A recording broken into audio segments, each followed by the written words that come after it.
ನರಹರಿತೀರ್ಥ ಶ್ರೀಪಾದಂಗಳವರ ದೊಡ್ಡ ಅನುಗ್ರಹ, ದೊಡ್ಡ ಉಪಕಾರ ಸಮಗ್ರ ಮಾತೃ ಸಮಾಜದ ಮೇಲೆ ಅಂದರೆ ಸಾಕ್ಷಾತ್ ರಾಮದೇವರಿಂದಲೇ ಪೂಜಿತವಾದ ಅನಂತ ಸನ್ನಿಧಾನೋಪೇತವಾದಂತಹ ಮೂಲರಾಮ ಪ್ರತಿಮೆಯನ್ನು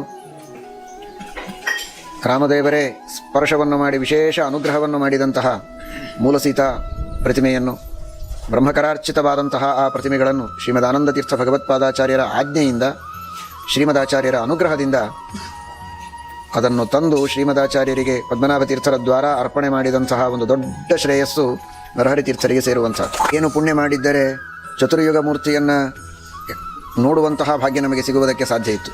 ಎಷ್ಟೋ ಯುಗಗಳ ಹಿಂದೆ ಇರುವಂತಹ ಪ್ರಾಚೀನವಾದ, ಕೇವಲ ಪ್ರಾಚೀನ ಅಲ್ಲ, ಅನಂತ ಸನ್ನಿಧಾನದಿಂದ ಕೂಡಿದಂತಹ ಆ ಪ್ರತಿಮೆಗಳನ್ನು ನೋಡುವ ಭಾಗ್ಯ ನಮಗೆ ಹೇಗೆ ಸಿಗ್ತಿತ್ತು? ಭೂಗತವಾದ ಪ್ರತಿಮೆಗಳು ಹಾಗೇ ಭೂಗತವಾಗಿದ್ದರೆ ನಮ್ಮ ಭಾಗ್ಯವೂ ಭೂಗತವಾಗಿ ಹೋಗ್ತಿತ್ತು. ಶ್ರೀಮದಾಚಾರ್ಯರ ಅನಂತ ಅನುಗ್ರಹ, ಅವರ ಆಜ್ಞೆ, ಅವರ ಅನುಗ್ರಹವೇ ಅತ್ಯಂತ ಪ್ರಧಾನ. ಆದರೆ ಅವರ ಅನುಗ್ರಹಕ್ಕೆ ಅಧಿಷ್ಠಾನರಾಗಿ ಅವರ ಅನುಗ್ರಹವನ್ನು ತಮ್ಮಲ್ಲಿ ಪಡೆದುಕೊಂಡು ಇಂತಹ ಕಾರ್ಯವನ್ನು ಮಾಡಿದ ಮಹಾನುಭಾವರು ನರಹರಿತೀರ್ಥರು. ಅವರ ಉಪಕಾರವನ್ನು ಎಷ್ಟು ಸ್ಮರಣೆ ಮಾಡಿದರೂ ಕಡಿಮೆ ಇದೆ.